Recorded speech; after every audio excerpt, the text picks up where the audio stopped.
ओम शांति। वाणी चल रही थी 28 फरवरी सन 1968 की। दूसरे पेज के अंत में बात चल रही थी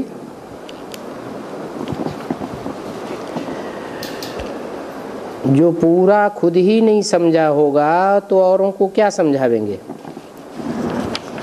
नाम होगा ब्रह्मा कुमारियां समझा नहीं सकी,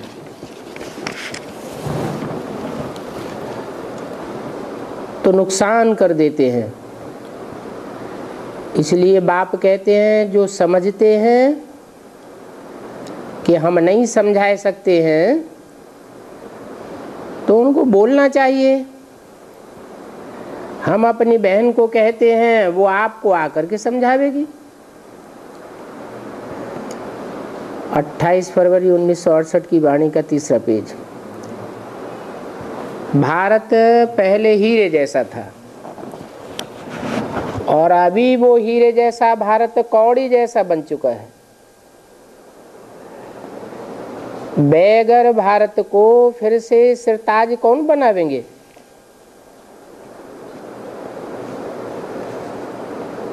वो लक्ष्मी नारायण अभी कहाँ हैं? वो तो बताओ। जो भारत के सिरताज थे कोई बता नहीं सकेंगे। वो सब हैं ही भक्ति के सागर। उनको भक्ति का नशा चढ़ा हुआ है और तुम हो ज्ञान सागर। वो तो शास्त्रों को ही ज्ञान समझते हैं और शास्त्र हैं अनेकों मनुष्यों के लिखे हुए।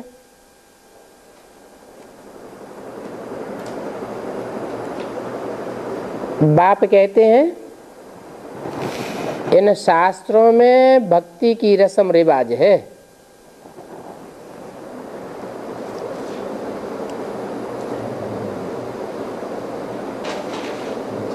बाबा को खांसी हुई,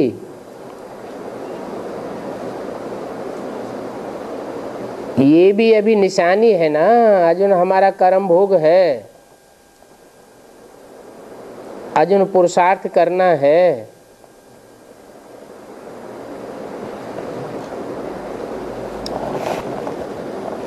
कौन से सन की वाणी है?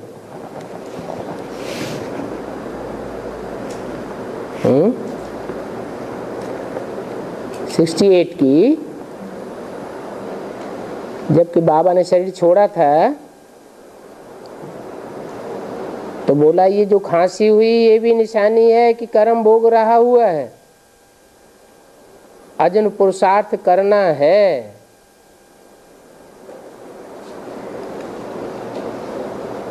उस बूढ़े तन का आखिरी वर्ष था तो शरीर तो छूट गया 68 में। फिर कर्म भोग कैसे पूरा करें? पुरुषार्थ कैसे पूरा होगा?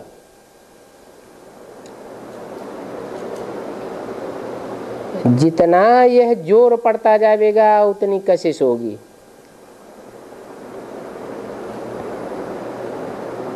पुरुषार्थ तीव्र होता जाएगा और खींच होती जाएगी। अभी नहीं है। फिर यथा योग होगा तथा शक्ति आवेगी। जितना बाप को याद करते हैं ऐसे भी नहीं है कि सदैव याद ही करते हैं।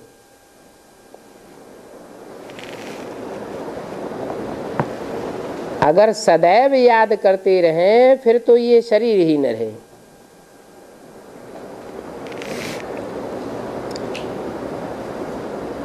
अभी तो अर्जुन बहुतों को पैगाम देना है, पैगंबर बनना है। तुम बाप के बच्चे पैगंबर बनते हो और तो कोई नहीं बनते। क्राइस्ट आदि वो तो सिर्फ आकर के धर्म स्थापन करते हैं।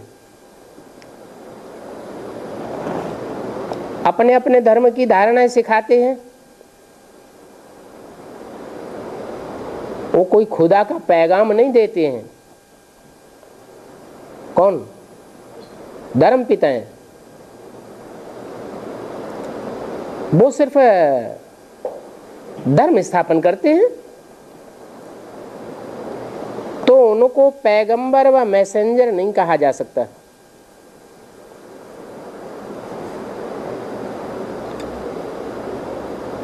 क्रिश्चियन धर्म स्थापन किया क्राइस्ट ने। वो क्राइस्ट किसके शरीर में आया?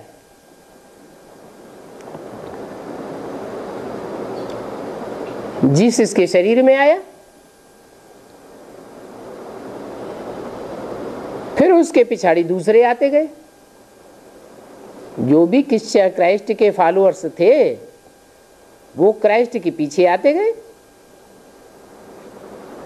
यहां तो ये राजधानी स्थापन हो रही है। कोई सिर्फ धर्म की स्थापना नहीं हो रही है। धर्म स्थापना के साथ साथ राजधानी भी स्थापन हो रही है। आगे चल के तुमको सब साक्षात्कार होगा। इस नई राजधानी में कौन क्या क्या बनेंगे समझेंगे। ये भी हमने विकर्म किया है।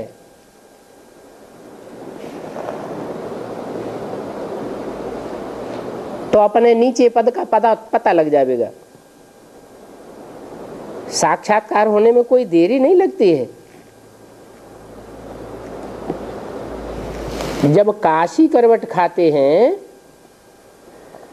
तो एकदम खड़ा होकर के कुएं में कूद पड़ते हैं।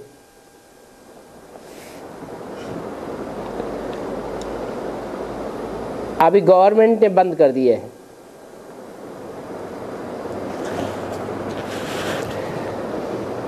वो समझते हैं मुक्ति को पावेंगे। अब काशी करवट खाने से कोई मुक्ति को पावेंगे क्या? हाँ, पूर्व जन्म के जो पाप हैं वो धुल जाते हैं, परंतु आत्मा फिर तेजी से विकर्म करने लग पड़ती है।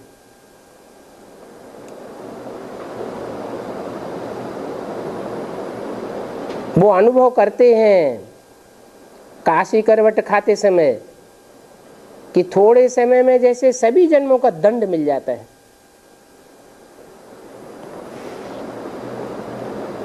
फिर नए सिरे हिसाब किताब शुरू होता है। वापस तो कोई भी नहीं जा सकता।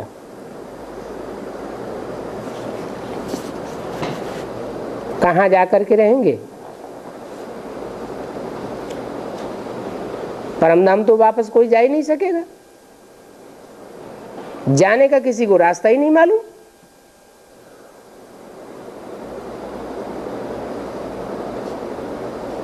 सिजरा ही बिगड़ जाएगा।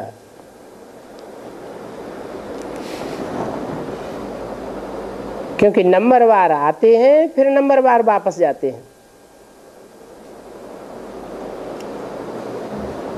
नंबरवार कितने वापस आवेंगे परमधाम से? 500-700 करोड़ नंबरवार आते हैं, फिर नंबरवार उनको वापस जाना है। बच्चों को साक्षात्कार होता है तब तो चित्र आदि बनाते हैं। 3 लोक का चित्र बनाया हुआ है। तुम्हारी बुद्धि में है कैसे आत्माएं जाती हैं फिर कैसे वापस आती हैं। 84 जन्मों की सारी सृष्टि के आदि मध्यंत का ज्ञान तुमको मिलता है। फिर तुम्हारे में नंबरवार तो है ही। कोई तो बहुत मार्क्स से पास होते हैं, कोई कम मार्क्स से। 100 मार्क्स तो कोई को होती ही नहीं है। हाँ? होती है किसी की? 100 मार्क्स है ही बाप की है? बाप भी एग्जाम देता है?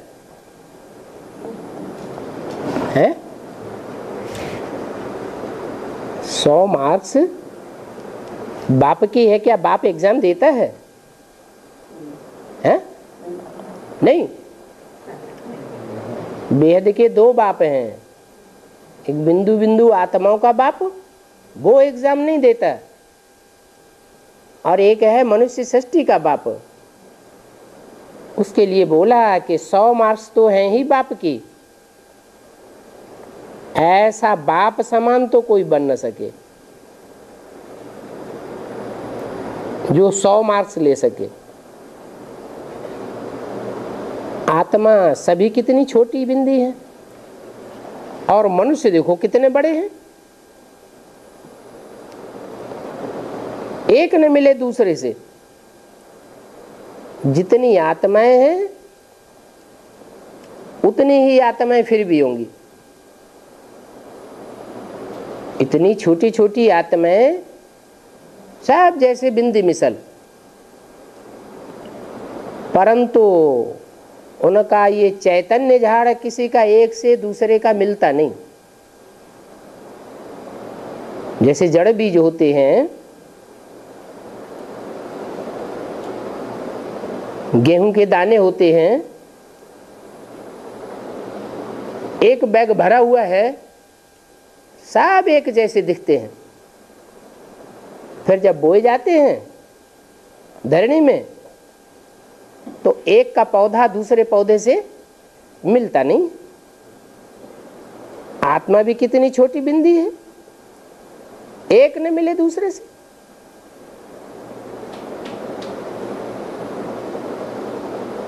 जितनी आत्माएं हैं उतनी ही फिर भी होंगी,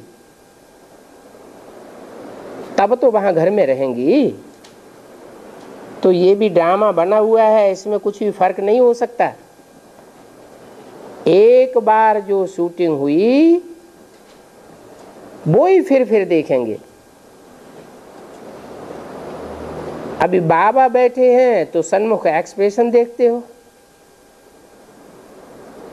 फिर भी 5000 वर्ष बाद ऐसे ही देखेंगे। तुम कहेंगे 5000 वर्ष पहले भी हम ऐसे ही बाबा से मिले थे। 1 सेकंड भी कम जास्ती नहीं हो सकता। ये ड्रामा है ना, जिसको ये रचयिता और रचना का ज्ञान बुद्धि में है, उनको कहा जाता है सुदर्शन चक्रधारी।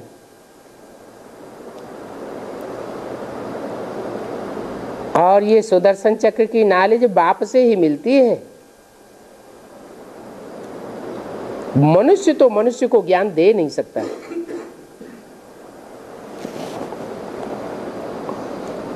भक्ति सिखलाते हैं।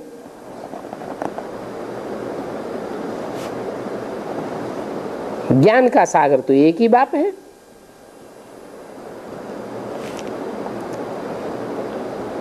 फिर तुम ज्ञान नदियां बनते हो। ज्ञान सागर बाप एक और नदियां कितनी। ज्ञान सागर बाप और ज्ञान नदियों से तुमको मुक्ति और जीवन मुक्ति मिलती है। परंतु वो नदियां तो हैं पानी की नदियां, और पानी तो सदैव है ही है, परंतु ज्ञान मिलता है संगम पर, जबकि ज्ञान सागर बाप आते हैं। और पानी की नदियां तो भारत में हैं।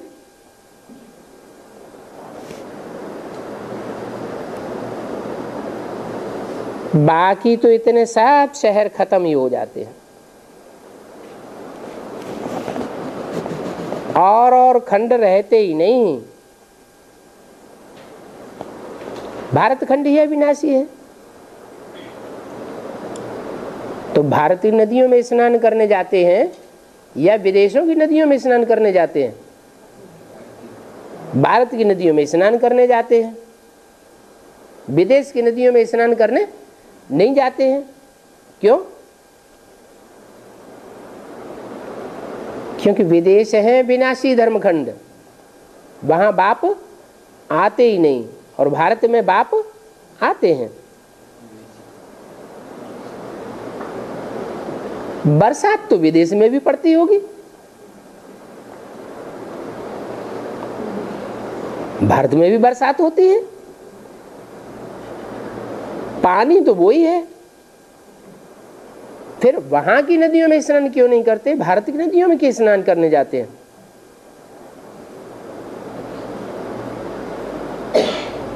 कोई जड़ पानी की बात नहीं है।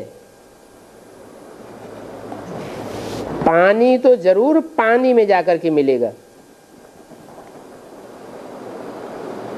भारत तो यही होगा। अभी तुमको नॉलेज मिलती है बाप से, भक्ति से तो दुर्गति होती है और ज्ञान से सदगति होती है। ज्ञान एक बाप से आता है और भक्ति मनुष्य गुरुओं से आती है। मनुष्य गुरु हैं अनेक जो भक्ति सिखलाने वाले हैं, और ज्ञान देने वाला बाप है एक।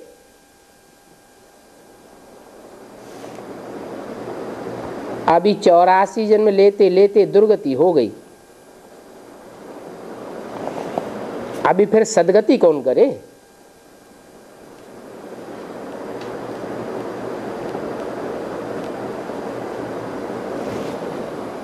हीरे जैसा एक ही शिव बाबा है जिसकी जयंती मनाई जाती है। पूछना चाहिए शिव बाबा ने क्या किया? क्या किया? सारी दुनिया पतित बन जाती है, पतितों को आकर के पावन बनाया। पावन कैसे बनाते हैं?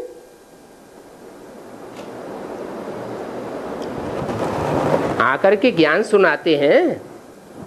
ज्ञान से पहचान होती है।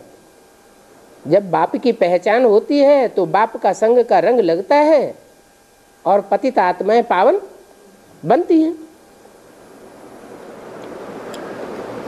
वो मनुष्य तो नीति नीति कह देते हैं।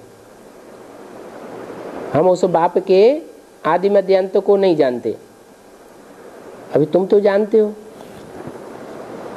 वो सब मूर्ख हैं, क्योंकि रचयिता बाप को ही नहीं जानते। तुम कहेंगे हम तो जानते हैं।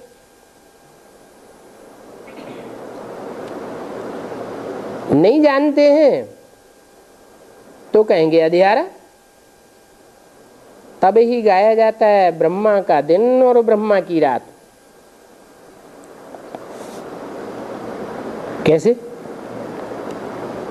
ब्रह्मा का दिन और ब्रह्मा की रात क्यों गाई जाती है? प्रजापिता ब्रह्मा का दिन और प्रजापिता ब्रह्मा की रात क्यों नहीं गाई जाती?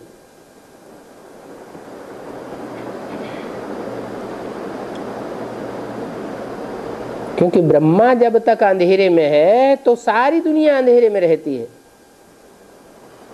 माँ ही अंधेरे में तो सब बच्चे अंधेरे में। बाप तो ज्ञान का सागर है और बाप तो एक ही है और बच्चे अनेक हैं।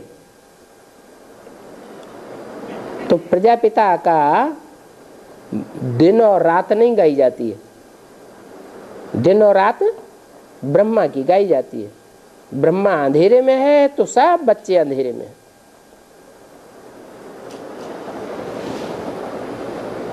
अपने 84 जन्मों की कहानी का मालूम होना चाहिए। तुम समझते हो हमारे 84 जन्म पूरे हुए हैं? 84 जन्म पूरे हुए तो अब सबको वापस जाना है। अभी बाप को याद करने से हम पावन बन जाएंगे और वहां शरीर भी पावन मिलेगा। कहाँ? नई दुनिया में, सतयुग में शरीर भी पावन मिलेगा। यहाँ क्यों नहीं मिलेगा शरीर पावन? हम बहुत योग लगाएंगे, तो योग बल से शरीर कंचन नहीं बनेगा? बनेगा। 5 तत्व कंचन बन जाएंगे यहाँ इसे कलयुगी दुनिया में। संगम युग में हमारा शरीर कंचन बन जाएगा है विनाश होने से पहले। ये 500 करोड़ की दुनिया में ये 5 तत्व पृथ्वी जल वायु अग्नि आकाश ये जो तामसी बन चुके हैं,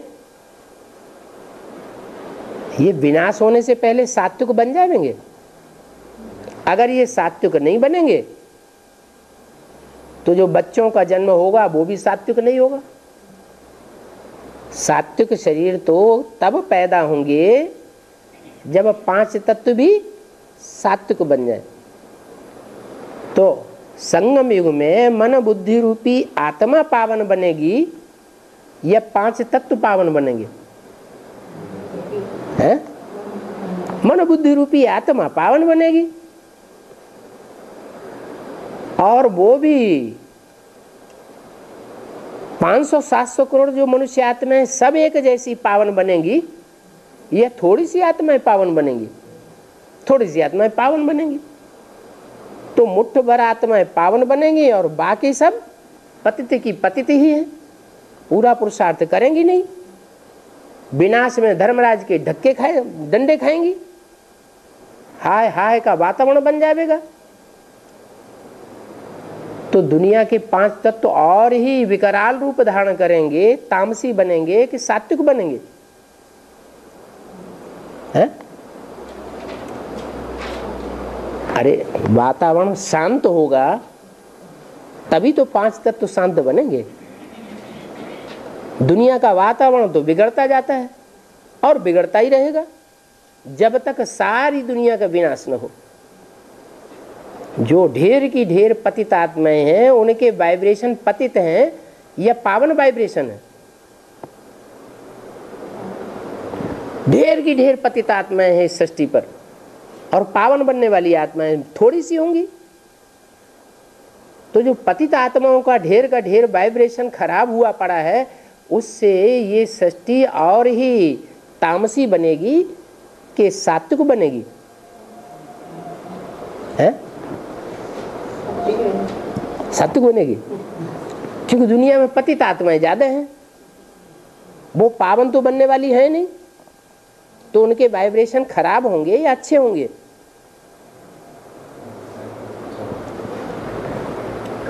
हैं? खराब वाइब्रेशन होंगे ना। तो जब सारी दुनिया में खराब वाइब्रेशन होंगे, दुष्ट वाइब्रेशन फैल रहे होंगे, हाय हाय मच रही होगी, तो 5 तत्व और ही तामसी बनते जाएंगे। इसका रिजल्ट क्या होगा? आखिरी 5-7 दिनों के अंदर ये 5 तत्व इतना विकराल रूप धारण करेंगे कि सारी सृष्टि में उथल पथल हो जाएगी। जो भी 500-700 करोड़ मनुष्य आत्माएं हैं, उनमें से सब आत्माएं अपने शरीर को छोड़ वापस परमधाम जावेंगी। थोड़ी सी बचेंगी जिनके शरीरों को प्रकृति बर्फ से आच्छादित कर देगी, उनको नुकसान नहीं पहुंचेगा। लेकिन उनकी भी आत्माएं कहां पहुंच जाएंगी? उनकी भी आत्माएं मन बुद्धि रूपी आत्मा परमधाम पहुंच जाएगी। तब जाके प्रकृति शांत होगी। प्रकृति के 5 तत्व पे सारी सृष्टि में शांति ही शांति हो जाएगी। आत्माएं सब परमधाम पहुंच गई। जिनके शरीर रह गए बर्फ के अंदर दबे हुए, वो अपने अपने टाइम पर आत्माएं उतरती जाएंगी और शरीर बाहर विनाश के बाद बाहर आते जाएंगे। थोड़ी सी सृष्टि का थोड़ा सा हिस्सा उस समय सात्विक होगा, जहां से नई सृष्टि की शुरुआत होगी। तब शरीर पावन मिलेगा, वहां शरीर पावन मिलेगा। और यहां तो शरीर किसी के पावन हो ही नहीं सकते, चाहे कितना भी योग लगाएं, ये शरीर सड़ते जावेंगे और आत्मा पावरफुल बनती जाएगी।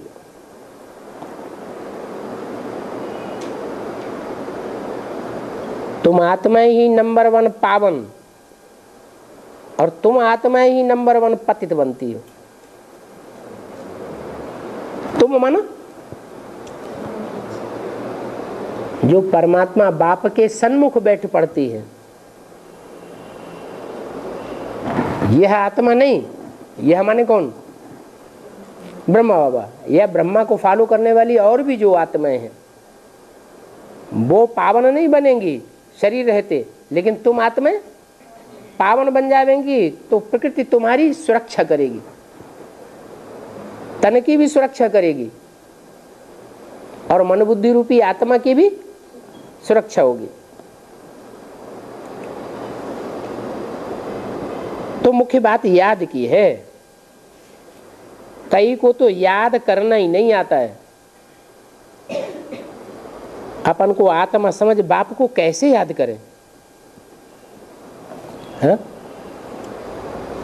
ना अपन को आत्मा बिंदी समझ पाते हैं और न आत्माओं के बाप ज्योति बिंदु परमपिता परमात्मा को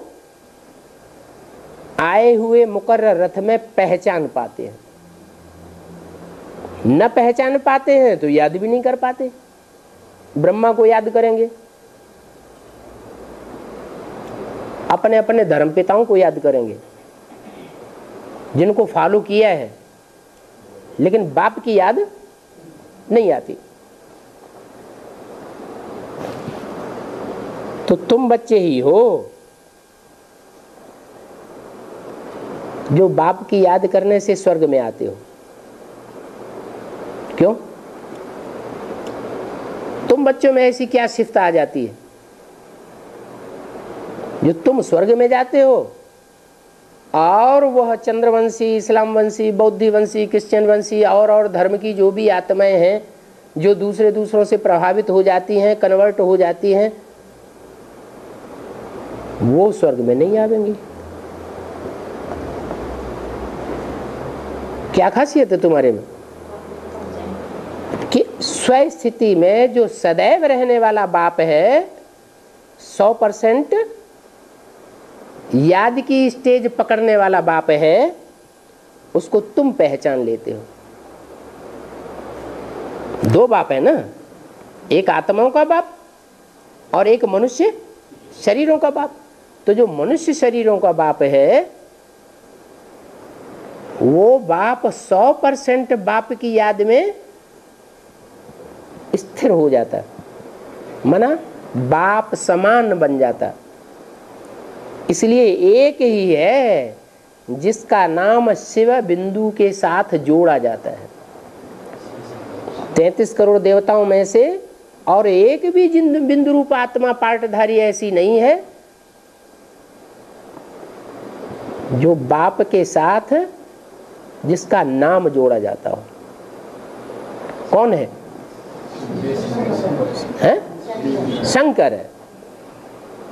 शंकर का नाम सिर्फ जोड़ा जाता है और 33 करोड़ देवताओं में से कोई का भी नाम शिव के साथ नहीं जोड़ा। न शिव ब्रह्मा कहेंगे, न शिव विष्णु कहेंगे, न शिव जगदम्बा कहेंगे।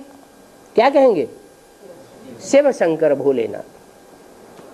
तो तुम उसको पहचानते हो तो तुम पूरी प्राप्ति स्वर्ग की करते हो। इस समय के पुरुषार्थ से ही राजाई बनती है और कोई युग नहीं है जिसमें पुरुषार्थ करें और राजाई मिले।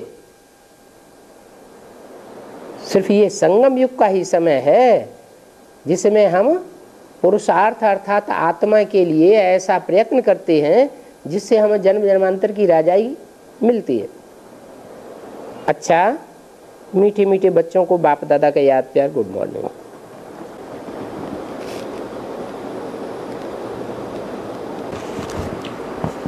एक छोटा सा रात्रि क्लास है।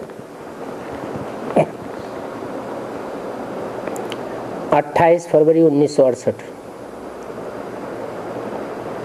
ब्राह्मण होते ही है राजयोगी, न वैश्य होते हैं राजयोगी, न शूद्र होते हैं राजयोगी, न क्षत्रिय होते हैं राजयोगी। कौन होते हैं राजयोगी? ब्राह्मण ही राजयोगी होते हैं। जो ब्राह्मण राजयोगी होते हैं वो अपने जीवन में पढ़ाई पढ़ते पढ़ते फेल होते हैं? फेल नहीं होते हैं, वो पास होते हैं। अगर फेल हो जाएं तो राज की बात कहेंगे कि उन्होंने जानी नहीं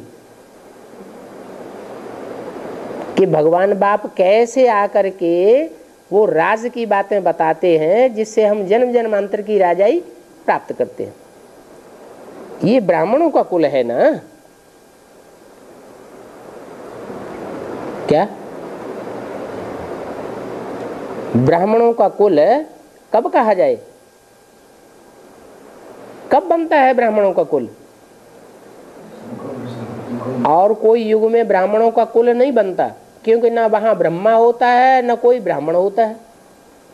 सतयुग में देवताएं होंगे, ब्रह्मा होगा नहीं। त्रेता में भी ब्रह्मा होगा नहीं, क्षत्रिय होंगे। द्वापर में भी विशेष बन जाते हैं, वैश्य बन जाते हैं। कलयुग में सब शूद्र बन जाते हैं। ब्रह्मा तो वहां होता ही नहीं। अभी सिर्फ संगम युग पर ब्रह्मा होता है और ये ब्राह्मणों का कुल है, परंतु उनको सर्वोत्तम कुल नहीं कहेंगे। किसको? जो भी अभी ब्राह्मणों का कुल है उसको सर्वोत्तम कुल नहीं कहेंगे। क्यों नहीं कहेंगे? क्योंकि जो भी आकर संगम युग में यहां ब्राह्मण बने हैं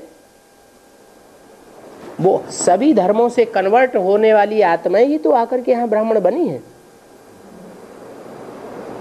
हिंदू ही पिछले जन्मों में कन्वर्ट होकर के दूसरे धर्म में जाते रहे, दूसरे धर्म वाले कभी कन्वर्ट नहीं हुए। हिंदू कन्वर्ट होते रहे दूसरे दूसरे धर्मों में, और कन्वर्ट होते होते हिंदुओं की संख्या कम हो गई और उनकी संख्या बढ़ती गई। सारी दुनिया में अभी हिंदुओं की संख्या ज्यादा है या क्रिश्चियन मुसलमान आदि की संख्या ज्यादा है? क्रिश्चियन मुसलमान बौद्ध आदि की संख्या ज्यादा है। तो इससे साबित होता है कि हिंदू हमेशा कन्वर्ट होते रहे। अभी बाप आए हैं तो जो कन्वर्ट होते गए उन सबको श्रेष्ठ श्रेष्ठ आत्माओं को खींच करके फिर ब्राह्मण बनाया। तो जो कन्वर्ट होने के बाद जन्म जन्मांतर कन्वर्ट होते रहे और अंतिम जन्म में आकर के अभी ब्राह्मण बन रहे हैं, वो पूरी पढ़ाई पढ़ेंगे पूर्व जन्मों के हिसाब के अनुसार। एक तो वो है जो अपने देवी देवता सनातन धर्म के पक्के बन करके रहे, आखिरी जन्म तक और धर्म वालों से टक्कर ली। शिवाजी बनकर के टक्कर ली, महाराणा प्रताप बनकर के टक्कर ली, महारानी लक्ष्मीबाई बनकर के टक्कर ली, संघर्ष करते रहे भारत की सुरक्षा की। और एक वो हैं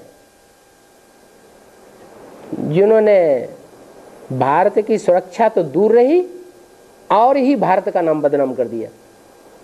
दूसरे धर्मों में कन्वर्ट होते रहे। तो दूसरे धर्मों में कन्वर्ट होंगे तो भारत का नाम बदनाम होगा या सरनाम होगा? बदनाम होगा। तो जो जन्म जन्मांतर दूसरे धर्मों में कन्वर्ट होती रही आत्माएं, वो ही कन्वर्ट हुई आत्माओं को भगवान बाप आकर के फिर ब्राह्मण बनाते हैं। कुछ ऐसे भारतवासी हैं जो आदि से अंत तक अपने धर्म के पक्के रहे। तो अव्वल नंबर सर्वोत्तम कुल वाले ब्राह्मण कौन से होंगे? हैं? वो ही होंगे जो दूसरे धर्म में कभी कन्वर्ट नहीं हुए, आखिरी जन्म में जाकर के नीचे गिर जाते हैं। तुम ब्राह्मणों का सर्वोत्तम कुल है क्या? इसलिए ब्राह्मणों की भक्ति मार्ग में 9 कुरियां गाई जाती हैं। 9 प्रकार के ब्राह्मण कहते हैं। 9 ऋषि हुए, उन 9 ऋषियों से 9 कुल वाले ब्राह्मण पैदा हुए। 9 ही दुनिया के धर्म हैं जो भगवान बाप से नंबरवार राजाई लेते हैं। उनके जो पूर्वज हुए हैं वो ही 9 ऋषि हुए हैं। उन 9 ऋषियों में कोई तो सबसे ऊंचा होगा, उससे सर्वोत्तम ब्राह्मण कुल तुम्हारा पैदा हुआ। उसका नाम दिया है कश्यप। काश्य माने याद का तेज, पा माने पीने वाला। कौन सा ऋषि? कश्यप ऋषि, कश्यप गोत्र। कश्यप गोत्र वाले ब्राह्मण जो हैं वो सबसे ऊंचे माने जाते हैं। इसलिए बाप बताते हैं काश्य अर्थात याद के तेज को धारण करना, ये तुम्हारा बड़े से बड़ा सब्जेक्ट है, याद की यात्रा। पूछा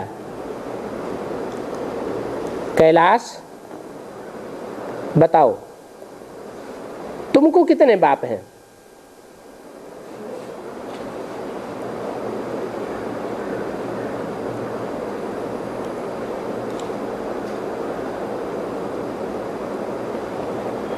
बच्चे ने बताया अलौकिक बाप। क्यों? हम तो शिव जयंती को हीरे जैसा जयंती कहते हैं, बाकी तो सब कौड़ी मिसल है। फिर तुम अलौकिक कैसे कहती हो?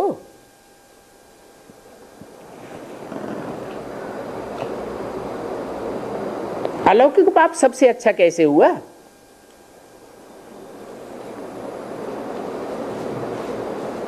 अच्छा, क्रिश्चियन लोगों को भी 3 बाप हैं या सिर्फ भारतवासियों को?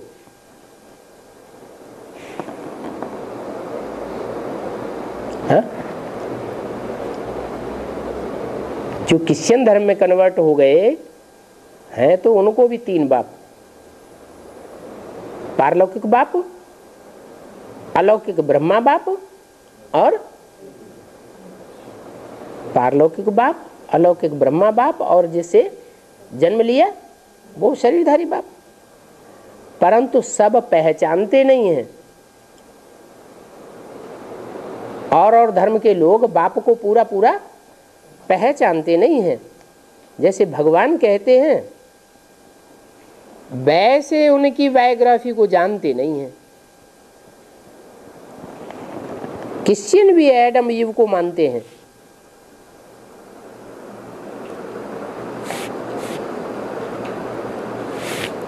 मुसलमान भी आदम बीवी कहते हैं। सिर्फ लौकिक बाप के बिगर और कोई की बायोग्राफी को जानते नहीं है। क्रिश्चियन लोगों में शास्त्रों में आदम बीवी का नाम आया है,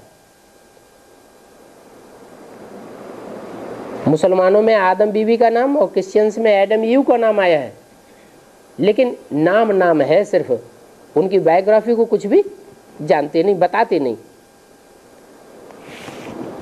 न वो अलौकिक को जानते हैं न पारलौकिक को जानते हैं। कहने मात्र कह देते हैं एडम ईव और आदम बीवी। और भारत में तो कितना गायन है, पूरा महापुराण लिख दिया है। क्या नाम है महापुराण का? है शिव महापुराण। तो उनकी बायोग्राफी तो भारतवर्ष में बहुत बताते हैं। वो सिर्फ कहने मात्र कह देते हैं। प्रजापिता तो बहुत करके भारतवासी ही कहते हैं, दूसरे धर्म के लोग प्रजापिता को जानते नहीं। महावीर भी कह देते हैं। जो दिलवाड़ा मंदिर बना हुआ है, उस दिलवाड़ा मंदिर में कौन सी मूर्ति बैठी हुई है? जो आदिनाथ की मूर्ति बैठी हुई है वो एक ही तो है। उन्होंने 24 नाम दे दिए हैं, भारतवासियों ने 24 भगवान के अवतार हुए, और जैनियों ने भी 24 तीर्थंकर कह दिए। है तो वास्तव में एक ही ना। वो महावीर कह देते हैं। बच्चों को बहुत कुछ समझाना पड़ता है। वंडरफुल है ना, समझा सकते हो कि मनुष्य मात्र के 3 बापें हैं, एक लौकिक, एक अलौकिक और एक पारलौकिक। तो भल पूछें, तुम्हारे पास आते तो बहुत हैं, बोलो हम रियल बातें पूछते हैं। आप भी मनुष्य हो तो बताओ मनुष्य को कितने बाप हैं? ये जरूर जानते हैं गॉड है, ऐसे कोई नहीं कहेंगे गॉड फादर नहीं है, परंतु तुम यथार्थ रीति गॉड फादर के ऑक्यूपेशन को जानते हो। वो सिर्फ कहते हैं गॉड फादर है, हेवनली गॉड फादर, परंतु ये नहीं जानते हैं हेवनली गॉड फादर ने कैसे आकर के हेवन स्थापन किया। तुम लौकिक बाप को भी जानते हो कि लौकिक बाप कितने जन्म इस चक्र में आते हैं, जानते हो? हैं? अपने लौकिक बाप को जानते हो कि कितने जन्म इस चक्र में आते हैं? कोई कहेगा? बताएंगे हमारे लौकिक बाप ने इस चक्र में कितने जन्म लिए? कोई बताएगा? नहीं बताएगा। हैं? हैं? नहीं बता पाएंगे। हैं?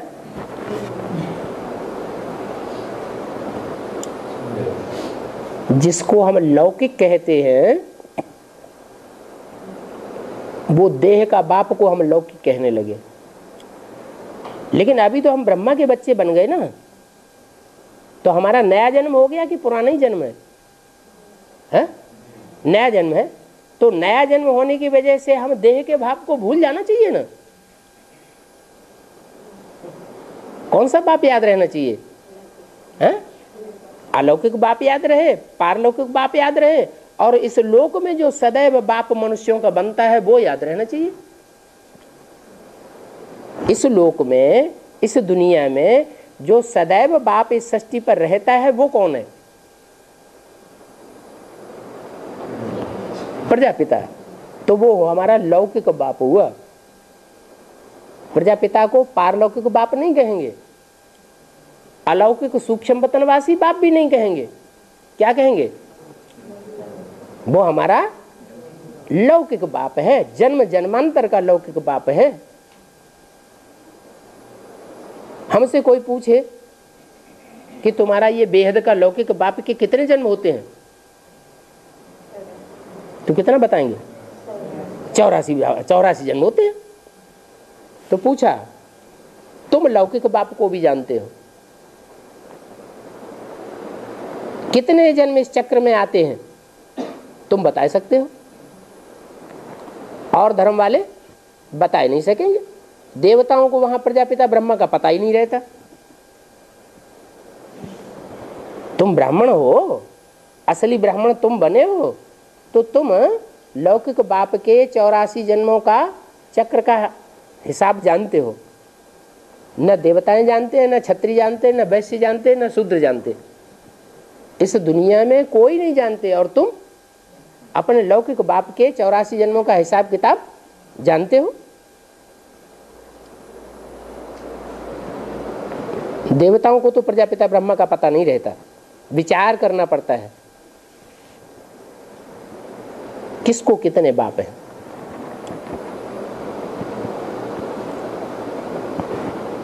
चंद्रवंशियों को कितने बाप होंगे?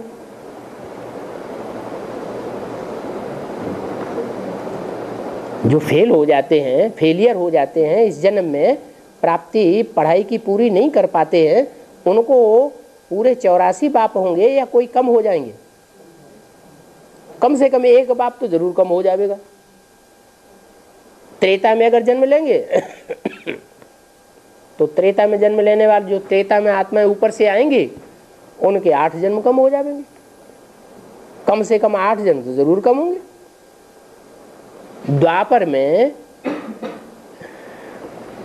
द्वापर के आदि में ही जो आत्माएं उतरती हैं, उनके कितने जन्म कम हो जाएंगे? जो इस्लाम धर्म की आत्माएं ऊपर से आती हैं, उनके बाप के कितने जन्म कम हो जाएंगे? 21 जन्म कम हो जाएंगे, क्योंकि तो इब्राहिम की संतान है। तो बोला अभी तुम नॉलेजफुल बन रहे हो, अर्थात रचयिता और रचना के आदि मध्यंत का तुमको मालूम है।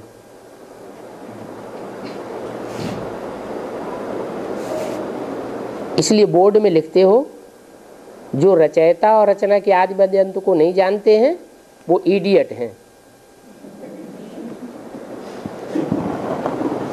इस सृष्टि का रचयिता कौन है, कब हुआ, और इस सृष्टि की पहली रचना कौन है, और वो कब हुई, बताओ। रचयिता कब हुआ? 5000 वर्ष के सृष्टि चक्र के अंदर हुआ या उससे पहले हुआ है? पहले हुआ। रचयिता पहले हुआ, माने आज से 5000 वर्ष पहले जब संगम था, पुरुषोत्तम संगम युग, उस समय रचयिता था। फिर उस रचयिता से रचना हुई। कौन से युग में? सतयुग के आदि में कृष्ण रचना हुई। तुम दोनों के ही आदि मध्य अंत को बता सकते हो। तो बोर्ड में लिखते हो, रचयिता और रचना के आदि मध्य अंत को जानने वाले ही बुद्धिमान बाप के बुद्धिमान बच्चे हैं, और बाकी सब इडियट हैं, बुद्धू हैं। कोई आते हैं तो उनसे पूछना चाहिए ना, आपको कितने बाप हैं?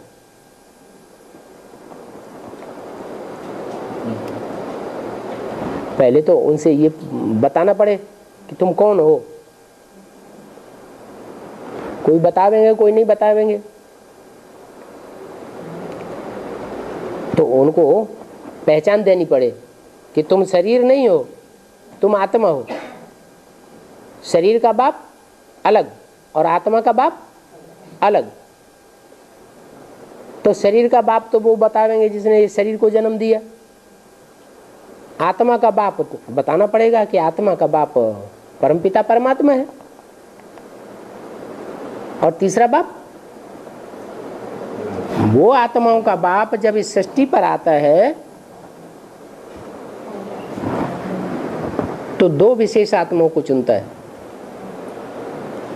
एक राम वाली आत्मा जो हीरो पार्टधारी है, और एक कृष्ण वाली आत्मा। कृष्ण वाली आत्मा में प्रवेश करता है तो मां के रूप में पार्ट बजाता है। वो मां अपना पार्ट बजाने के बाद सूक्ष्म पतनवासी बन जाती है। वो है ब्रह्मा। और जो बाप है, आदि से अंत तक बाप के रूप में ही रहता है। यज्ञ के आदि में सन 36 में भी था, और अभी भी इस सृष्टि पर मौजूद है। और जब सारी सृष्टि का विनाश होगा तब भी इस सृष्टि पर मौजूद रहेगा। वो है बाप मुकर्रर रथ, जिसमें शिव सुप्रीम सोल आदि से अंत तक अपना कार्य करते हैं। वो बाप रचयिता है, और वो रचयिता बेहद का बाप तुम बच्चों की बुद्धि में है। तो उनको भी ये बुद्धि में बैठाना है। जो भी आते हैं 3 बाप का सबको परिचय दो। क्या लौकिक बाप जो शरीर का बाप तुम समझते हो वो तो जन्म जन्मांतर मिलते रहे अलग अलग, हर जन्म में अलग अलग बाप हुए कि कोई एक बाप है? अलग अलग बाप हुए। उस लौकिक बाप की बात नहीं, लेकिन जन्म जन्मांतर का जो तुम्हारा लौकिक बाप है वो है मनुष्य सृष्टि का बाप। इसी सृष्टि पर रहता है हर जन्म, इसी लोक में रहता है, परलोक में नहीं रहता, वो सूक्ष्म वतन में भी नहीं रहता। ब्रह्मा की सोल सूक्ष्म वतनवासी बनती है, कृष्ण की आत्मा सूक्ष्म वतनवासी बनती है, लेकिन जो मनुष्य सृष्टि का बाप है वो सूक्ष्म वतनवासी नहीं बनता। तो वो तुम्हारा जो शरीर को जन्म देने वाला है वो है हद का बाप, वो जन्म जन्मांतर अलग अलग मिलता है, लेकिन जो जन्म जन्मांतर को लौकिक इस दुनिया में रहने वाला बाप है वो बेहद का बाप है, मन सारी मनुष्य सृष्टि का बाप है। बेहद के दो बाप हैं, एक आत्माओं का बाप और एक मनुष्य सृष्टि का बाप। बच्चों की बुद्धि में ये याद रहना है, जितना जो घड़ी घड़ी समझाते रहते हैं उनको भिन्न भिन्न पॉइंट्स याद रहती है। बैरिस्टर डॉक्टर आदि को जितनी पॉइंट्स हैं उतनी ही उनको आमदनी होती है। कोई डॉक्टर को जास्ती दवाएं याद रहती हैं तो ज़्यादा होशियार होगा ना। शांति के लिए, पवित्रता के लिए समझाना बहुत सहज है कि जितना तुम शांत रहेंगे तो प्योरिटी की स्टेज समझो बढ़ी हुई है। अशांत रहते हैं और दूसरों को भी अशांत करते हैं, इसका मतलब आत्मा इम्प्योर है, पवित्र नहीं है। वाइसलेस और विशियस वर्ल्ड, ये समझाना बहुत सहज है। जो जितना निर्विकारी होगा उसमें शांति के वाइब्रेशन उतने ज़्यादा होंगे, और जितना विकारी होगा उसमें अशांति के वाइब्रेशन उतने ही जास्ती होंगे। तो जन्म जन्मांतर की शांति की दुनिया और जन्म जन्मांतर की अशांति की दुनिया हम अभी तैयार कर रहे हैं।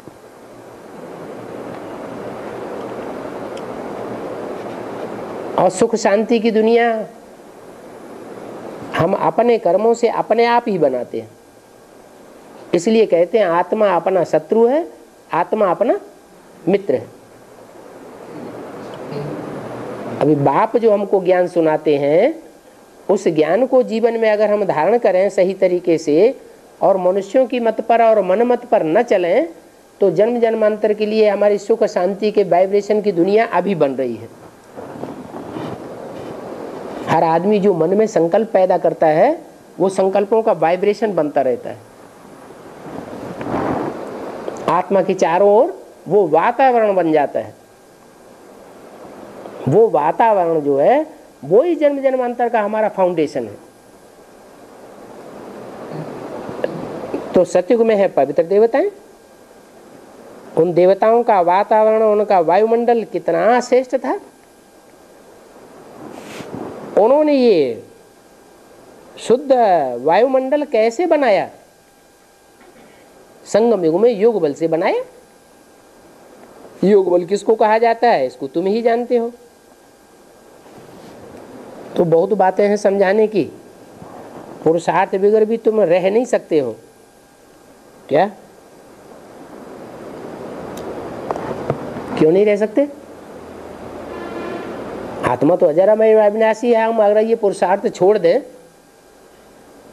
ज्ञान ही छोड़ दें तो हम आत्मा रह नहीं सकेंगे? नहीं रह सकेंगे। तुम नहीं रह सकते हो। तुम माने जो बाप के बच्चे सन्मुख पढ़ने वाले हो वो तुम पुरुषार्थ के बगैर रह नहीं सकेंगे, क्योंकि तुम्हारे जन्म जन्मांतर के संस्कार हैं बाप के साथ रहने के। बाप पुरुषार्थी है तो जो बाप के बच्चे हैं वो भी पुरुषार्थी हैं, हर बात में पुरुषार्थ करना होता है। महारथियों के आगे घोड़े सवार प्यादे को लज्जा आती रहेगी।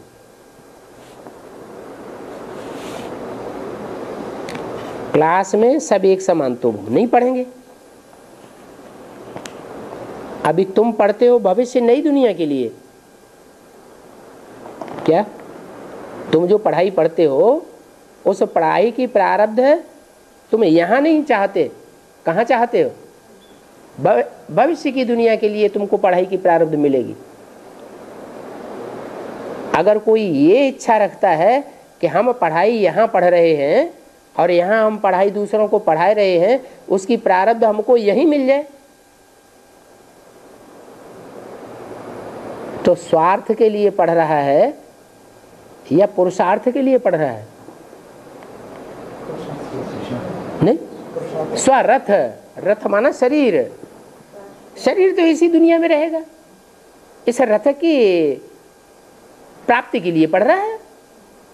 लेकिन हम आत्मा की पढ़ाई पढ़ रहे हैं या शरीर की पढ़ाई पढ़ रहे हैं? हम तो आत्मा की पढ़ाई पढ़ रहे हैं ना, तो आत्मा की पढ़ाई अगले जन्मों में काम आवेगी। ये लक्ष्य नहीं रखना चाहिए कि हम ये जो पढ़ाई पढ़ रहे हैं इस पढ़ाई से हमको यहाँ फायदा हो जाए। नहीं, हम भविष्य 21 जन्मों के लिए पढ़ाई पढ़ रहे हैं। भविष्य 21 जन्म हमको सुख और शांति प्राप्त होगी। ऐसा कोई जानते नहीं है कि ये पुरुषोत्तम संगम युग है। कलयुग के बाद सतयुग आता है, वहां है श्रेष्ठाचारी, और यहां इस दुनिया में सब हैं भ्रष्टाचारी। क्या भ्रष्टाचारी दुनिया में कोई भी श्रेष्ठाचारी देवता हो नहीं सकता, और श्रेष्ठाचारी दुनिया में सतयुग में कोई भी भ्रष्टाचारी देवता मनुष्य हो नहीं सकता। इसका मतलब क्या हुआ? इसका मतलब ये हुआ कि श्रेष्ठ इंद्रियों से आचरण करने वाला सदैव, जब तक ये 500-700 करोड़ की दुनिया है तब तक कोई नहीं बनेगा। क्योंकि जो इतनी बड़ी दुनिया है उसके वाइब्रेशन हमको अटैक करते रहेंगे। कुछ न कुछ मनसा, कुछ न कुछ वाचा, कुछ न कुछ कर्म इंद्रियों से विकर्म हो ही जाता है। जब ये भ्रष्टाचारी दुनिया ही खत्म हो जाएगी भ्रष्टाचारियों की, तो हमारे वाइब्रेशन शुद्ध हो जाएंगे, पवित्र हो जाएंगे, कोई इंटरफियरेंस नहीं रहेगा भ्रष्टाचारियों का। तो कलयुग के बाद ही सतयुग आता है, भ्रष्टाचारी दुनिया के बाद ही श्रेष्ठाचारी दुनिया आवेगी। तो पुरुषोत्तम संगम युग इसको कहा जाता है, जहां तुम पुरुषों में उत्तम पुरुष बन रहे हो। क्या पुरुष माने? पूरी माने शरीर, पूरी माने शरीर, और स माने आराम करने वाली, सोने वाली। इस शरीर में सोने वाली आत्मा, तो आत्मा हुई पुरुष, ये हुई पूरी। तो तुम पुरुषोत्तम संगम युगी हो। तुमको इसका ज्ञान है कि हम पुरुषोत्तम संगम युगी हैं। बाप कहते हैं कल्प कल्प राजयोग सिखाने आता हूं। मेहनत लगती है। मैं जो हूं और जैसा हूं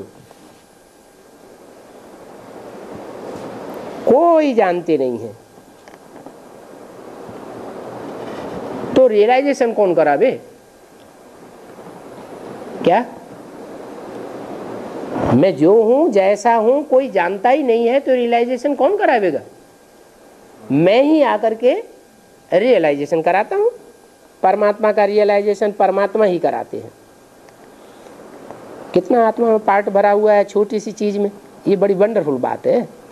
गाया जाता है वर्ल्ड की हिस्ट्री ज्योग्राफी, हर एक एक्टर्स अपना अपना पार्ट भिन्न भिन्न नाम रूप देश काल में रिपीट करती रहती है। ये भी समझते हो ज्ञान सागर बाप ही हमको सब कुछ देते हैं। सर्वशक्तिवान बाप का वर्षा चाहिए, एकदम विश्व का मालिक बनाए देते हैं। तुम बाप से बेहद की शक्ति लेते हो जिससे तुम विश्व का मालिक बनते हो। लक्ष्मी नारायण को भी राजाई कैसे मिली, क्या हुआ, कुछ नहीं जानते। तुम बच्चों को बहुत खुशी होनी चाहिए, बैज को देखने से ही अथाह खुशी हो जानी चाहिए। बैज में क्या खास बात है? बैज में 3 मूर्तियों का चित्र है, उन 3 मूर्तियों में बाप भी बैठा हुआ है, जिस बाप से हमें सब कुछ प्राप्ति होती है। और बैज में दूसरी ओर लक्ष्मी नारायण का चित्र भी दिया हुआ है। तो खुशी का इतना पारावार बढ़ जाए कि अम्मा मरे या बीबी मरे,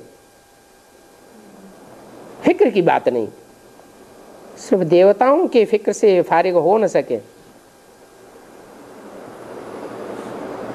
कोई ना कोई फिक्र रहता है,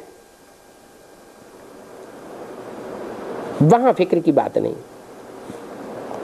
बाप भी बेफिक्र बादशाही देते हैं तो क्यों नहीं लेनी चाहिए।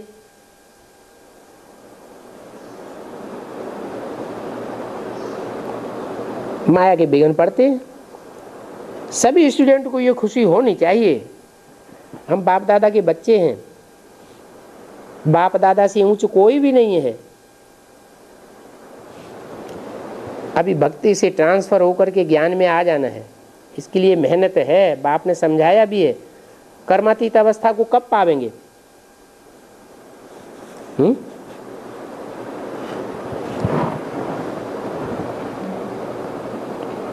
ऐसी स्टेज बन जाए कि हम कोई भी कर्म करें कर्म इंद्रियों से, लेकिन उन कर्मेंद्रियों के कर्म करने से हमारी आत्मा के ऊपर पाप और पुण्य का कोई लेप छेप न लगे।